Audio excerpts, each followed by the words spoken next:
boa tarde, bom dia, boa noite. Eu sou a Érica, professora Érica de Ciências e Biologia do Colégio Ação 1, né?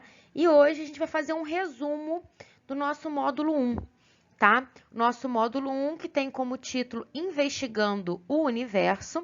Então eu convido vocês a pegarem a apostila, né? Dou a dica de pegar um marca-texto para marcar as partes mais importantes, tá? Dessa videoaula, ok? Então, lembrando que, na verdade, é um resumo, tá? Uma revisão de tudo. Então, vamos lá, gente. Esse módulo, ele começa falando um pouquinho da história da teoria do Big Bang. A gente já tinha visto isso em sala de aula, mas a gente vai aqui, né, mais uma vez, reforçar, ok? Então, essa, só para fazer uma lembrança, é a teoria mais aceita entre os cientistas, ok? Em 1998, se eu não me engano, a gente teve aí outras comprovações, né? Principalmente mostrou sobre o tempo que essa expansão ocorreu. A princípio se acreditava que era uma expansão mais lenta, hoje a gente percebe que é uma expansão mais acelerada, tá? Mas vamos começar do começo, né? Então, em algum lugar do espaço, em algum momento do espaço, a gente tinha um único ponto aí, né? Com uma densidade e uma temperatura altíssima, né? Esse ponto do universo sofria uma pressão muito intensa e com isso ocorreu a grande explosão, por isso o nome da teoria, tá? A partir dessa explosão, a gente teve uma expansão, tá, de energia no espaço, né, e de partículas. Essas partículas foram para todas as direções do espaço e com o tempo ela foi resfriando. Então, num primeiro momento, a gente tinha uma temperatura muito alta, tá? Com o passar do tempo, a gente teve uma diminuição dessa temperatura e dessa pressão, tá? Mas vale ressaltar que essa expansão ainda continua, né? Uma das comprovações de que essa teoria realmente existiu é essa expansão contínua, tá?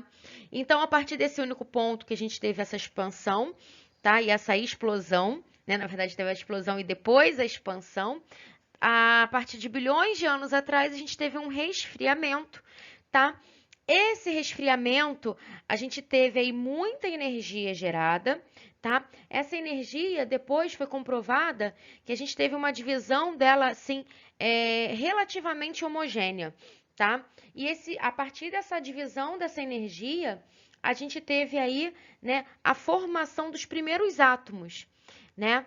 Então, aqui como vou marcar aqui para vocês podem acompanhar junto comigo aqui no slide, tá? A gente teve aí a formação de alguns átomos, dentre eles o hidrogênio e o hélio, né? E o lítio também, tá? Então, foi a partir daí, desse agregado de átomos, que a gente começou a formar os primeiros corpos celestes, mas calma um pouquinho que eu já vou voltar nesse assunto. Aqui eu só queria reforçar para vocês como funcionou essa teoria. Então, o começo da explosão e da expansão, tá? Então, aqui a gente vê tanto a explosão quanto a expansão, ok?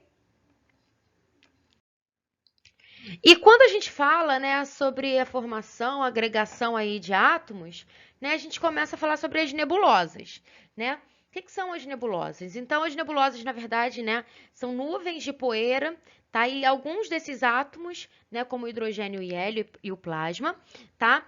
Essas nebulosas, elas são de tamanhos aí enormes, vastos, né? E podem abranger tamanhos aí de anos-luz de diâmetro. Aqui a gente tem uma foto, tá, de uma dessas nebulosas. E por que a gente está falando das nebulosas? Porque, na verdade, a gente vai falar das estrelas, né? Então, as estrelas, elas nascem a partir dessas nebulosas, tá? Então, os cientistas, eles explicam para a gente que a gente tem uma atração entre essas partículas, né, das matérias que compõem essas nebulosas. Essa atração, ela vem da força gravitacional e, a partir disso, a gente tem agrupamentos de matérias, né, compactadas, de massa compactada, e o que vai formar aí as nossas queridas estrelas. Essa imagem, galera, é da NASA, tá? De uma estrela aí da NASA, ok? Né? Que a NASA, não estrela da NASA, mas que a NASA tirou a foto. E como nasce uma estrela? Opa, né?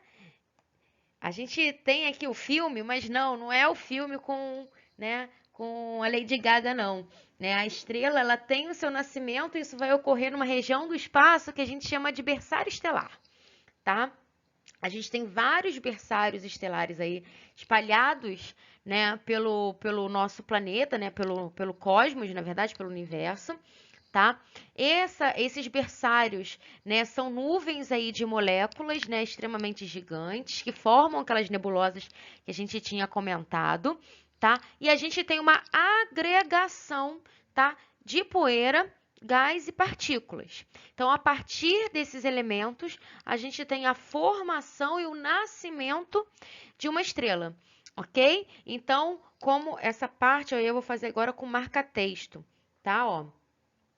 Aos poucos, um pedaço desprendido que ganha ainda mais densidade e calor, né? Então, eu preciso desses dois elementos para nascer uma estrela, né? Eles passam a girar em torno de si e isso forma um disco, tá? A estrela, ela precisa de uma fonte de energia, tá? Essa fonte de energia vem aí dos átomos, né, de hidrogênio que vão se fundir e vai virar hélio, tá? Então, a partir disso, eu tenho o nascimento de uma estrela, tá? Isso se dá o início aí de uma fusão nuclear, né? E tudo isso, todo esse processo que eu li aí, né, que eu comentei aqui em alguns minutos, né? Mas na verdade dura aí dezenas de milhões de anos, tá bom?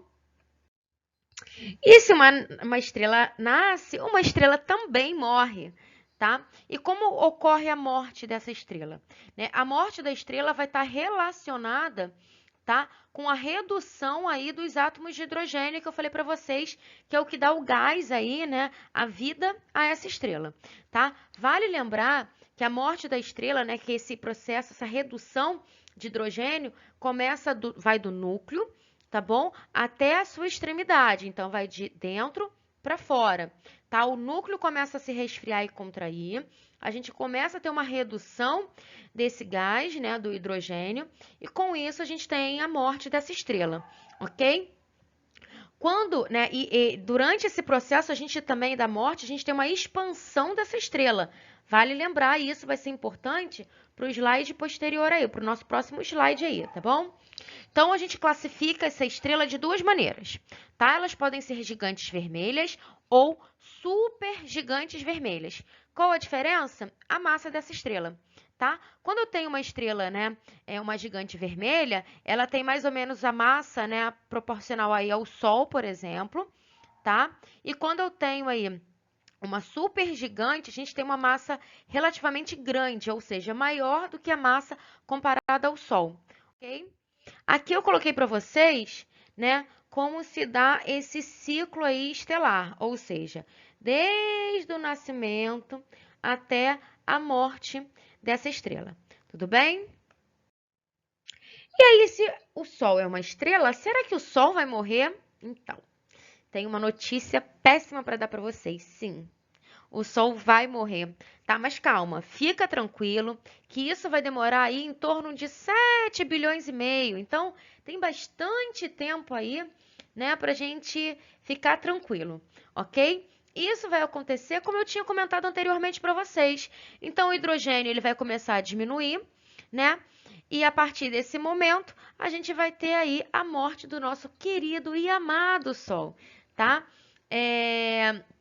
Vou fazer aqui uma marcação que eu achei interessante para vocês, tá? E nós vamos aí acompanhando juntos, tudo bem? Então, ó, mas daqui a 7 bilhões e meio de anos, o hidrogênio vai rarear e o Sol, para tentar uma sobrevida, terá de começar a queimar hidrogênio, né, de fora do núcleo. Eu tinha falado para vocês que isso começa do núcleo para fora, então ele vai tentar pegar esse hidrogênio que está nas pontas, tá? Para tentar ter um tipo de sobrevida.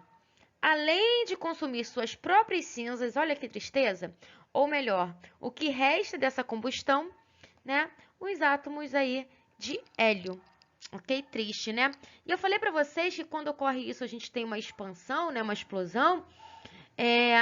com a morte do Sol, né, quando o Sol morrer, tadinho, essa expansão vai ocupar as órbitas aí de Mercúrio, de Vênus e, consequentemente, da Terra. Mas calma, 7 bilhões de anos vai dar tempo. Então, e as minhas considerações finais. Primeiro, eu espero que vocês tenham gostado dessa revisão, tá? Olhem lá a nossa apostila é sempre um bom caminho, tudo bem? Revisem esse módulo mais uma vez, assistam os vídeos propostos, né? Lembrando que esse vídeo, né, essa videoaula é da primeira parte. Então, a segunda parte vai vir lá na segunda aula, na nossa segunda videoaula.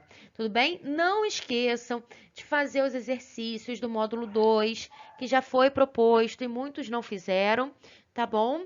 E é isso, gente. Bons estudos e até a próxima aula. Um abraço e um beijo para todos.